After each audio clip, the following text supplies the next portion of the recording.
Hello at welcome sa Cloud B Movie Recap. Ang pelikulang ikukwento natin ngayon ay ang Doraemon Movie Space Heroes.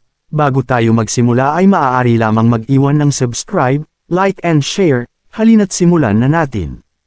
Isang gabi, isang spaceship ang bumagsak sa burol sa madilim na gabi.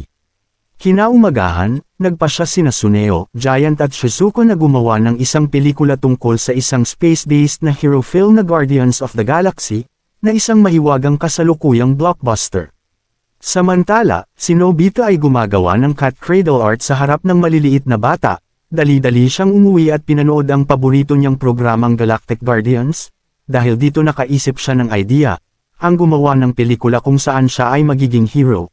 Nang malaman niya na pumunta sina Shizuko, Giant at Suneo sa burol, agad siyang tumungo doon at kung saan nakita niya ang kanyang tatlong kaibigan na gumagawa ng pelikula. Sumali siya, ngunit sa halip na maging hero, ginawa ni na Giant at Suneo si Nobita bilang halimaw. Dahil dito si Nobita ay agad na humingi ng tulong kay Doraemon upang gumawa sila ng pelikula na tatangkilikin ng mga tao. Pagkatapos nito, bumalik ang dalawa sa burol at kumuha si Doraemon ng gadget sa kanyang bulsa, na isang direktor ng pelikula na tinatawag na Burger Director. Lahat sila ay naging mga bayani sa kalawakan gamit ang isang real light na ginawang totoo ang kanilang mga costume. At sa tulong ng Burger, sinimulan nilang labanan ng isang pekeng halimaw sa kalawakan. Ang kanilang kapangyarihan ay talagang nakakamangha, ngunit ang nakuhang kapangyarihan ni Nobita ay kung saan siya magaling. Yun ay gumawa ng cat cradle. Matapos nilang magapi ang halimaw, nakita sila ng isang alien mula sa ibang planeta at inakala na totoong mga hero sila, kaya humingi siya ng tulong sa mga bayani sa kalawakan at pumayag sila Doraemon na tumulong sa pag-aakala na bahagi ito sa ginagawa nilang pelikula. Sa spacecraft, ang alien na nagngangalang Aaron ay nagpapakilala ng kanyang sarili bilang sheriff ng Pokoro Planets na puno ng mga lahi ng daga. Ikinwento niya ang mga nangyari sa kanyang planeta at ang masamang plano ng mga dayuhan sa kanila. Mapalad siyang nakatakas sa pagtugis ng mga security personnel ng Recreation Land Space, na talagang mga alien na pirata. Sa pagpasok nila sa planeta, nakaharap nila ang mga security personnel. Inakala nilang kasama ito sa pelikula, ngunit sa sandaling atakihin sila, sinabi ni Doraemon na totoong nangyayari ito at hindi ito kasama sa pelikula. Gayunpaman, nilabanan nila ang mga security personnel gamit ang kanilang kapangyarihan hanggang sa matalo nila ito. Ipinaalam ng mga pirata sa kanilang chief ang pagbabalik ni Aaron at nagawa nilang makatakas muli. Dahil dito pinarusahan ang isa sa kanila at ginawa siyang bato ng kanilang pinuno. Inutusan niya ang kanyang tatlong mataas na tauhan na sina Hyde, Mebo at Ogan na ilibing ang lahat ng hahadlang sa kanyang plano na wasakin ang nagbibigay liwanag ng planetang Pokoro na tinatawag na Almas. Pinaliwanag ni Aaron na ang kanilang bituin ay napakahalaga sa kanila dahil ito ay nagbibigay buhay sa planeta. Pagkatapos nilang bumuo ng plano, ginamit na nila ang kanilang costume upang alamin ang plano ng mga pirata. Gamit ang gadget ni Doraemon na Invincible Cape at Helicopter, maaari silang maglibot sa lugar na hindi sila makikita ng mga pirata. Pagkatapos ay sinubukan ni Aaron na magbigay babala sa presidente at sa publiko na manatiling alerto, at huwag magtitiwala sa pinapakita ng mga pirata, ngunit pinagtawanan lamang siya at walang naniniwala sa kanya. Nakita ni Nobita ang isang security personnel na magbibigay panganib kay Aaron at agad niya itong binitbit palayo, ngunit aksidente silang nahulog sa isang balon kung saan siya ay nawala ng malay at hindi sinasadyang nahulog niya ang star crest niya. Sa kabutihang palad, nakita ni Aaron si Nobita sa pamamagitan ng taling na iwan niya mula sa kanyang kapangyarihan. Samantala, hinarap ni Giant at Suneo ang isang halimaw na si Ogan. At wala silang laban dito, dahil kaya nitong mag-Super Saiyan na Malagoko. Aksidenteng natuklasan ni Nobita at Aaron ang sekreto ng mga pirata na tila isang puso na sumisipsip ng enerhiya ng planeta na maaaring ikawasak ng mundo. Dahil sa mga narinig ni Nobita na plano ng mga pirata, napasigaw siya sa takot. Dahil dito nadiskubre sila ng pirata at ni Meba, ginamit ang kanyang abilidad, mahigpit na niligtas niya ang dalawa sa anyong ahas hanggang sa mawalan sila ng malay. Nakita ni Shizuko at Doraemon ang star crest ni Nobita na inaanod ng tubig, at alam nilang may masamang nangyari sa kanya.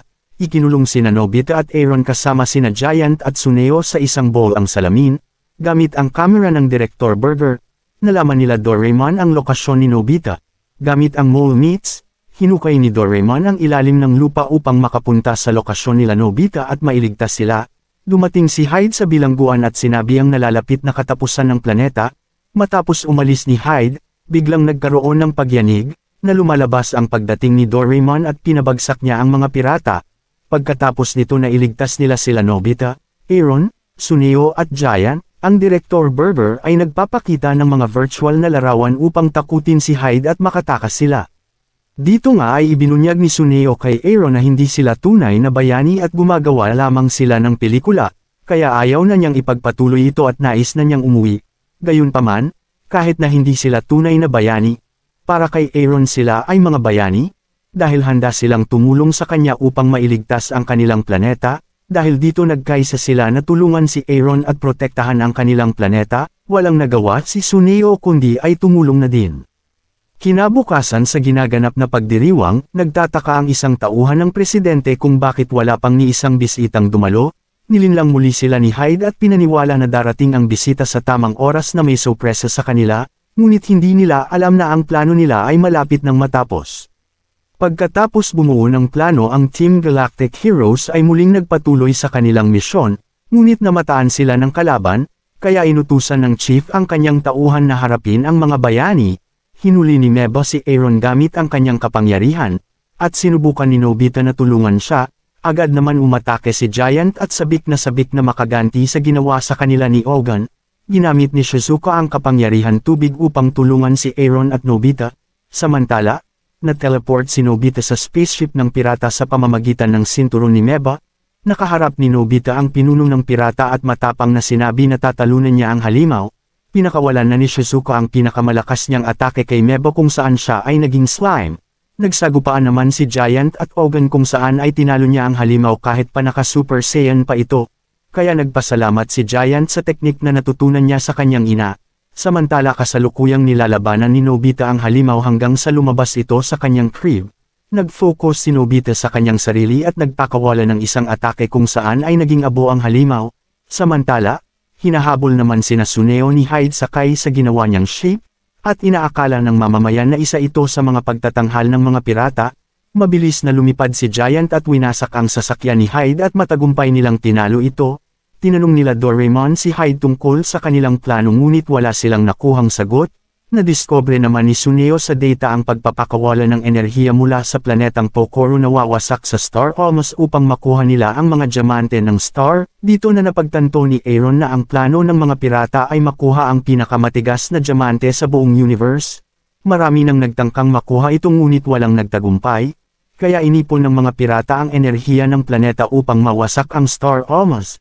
Ngunit sa kasamaang palad ang oras ng pagwasak ng Star ay nasa 10 minuto na lamang, at kailangan nilang mahanap ang detonator mula sa spaceship ng pirata upang mapahinto nila ang pagwasak ng buong planeta, ngunit ang spaceship ay nasa orbit na ng Star at hindi nila magagawang makarating doon sa mabilis na panahon. Sa kabutihang palad, nakabalik na si Nobita sa kanyang kasamahan at sinabi na mula siya sa spaceship ng pirata.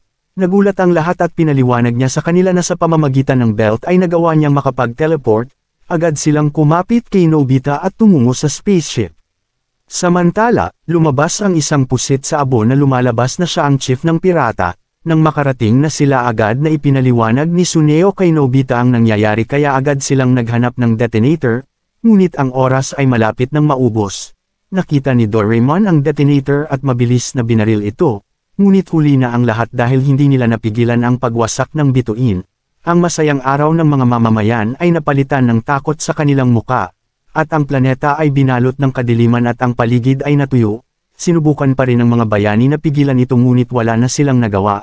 Nakaisip ng magandang idea si Nobita upang maisaayos muli ang lahat. Ito ay ang gamitin ang rewind ng Direktor Berger. Nang kanilang ginawa ito ang pagwasak ng bituin ay muling ibinalik sa tunay nitong kinang, at ang planeta Pokoro ay muling nanimbalik ang liwanag. Matagumpay nilang nailigtas ang planetang Pokoro. At ang mga mamamayan ay taos pusong nagpapasalamat sa pagliligtas ng kanilang lahi. Humingi ng tawad ang presidente kay Aaron dahil hindi sila naniwala sa kanya. Bumalik ang ating mga bida sa kanilang mundo ng masaya. At dito na nagtatapos ang pelikula. Salamat sa panunood hanggang sa susunod na video.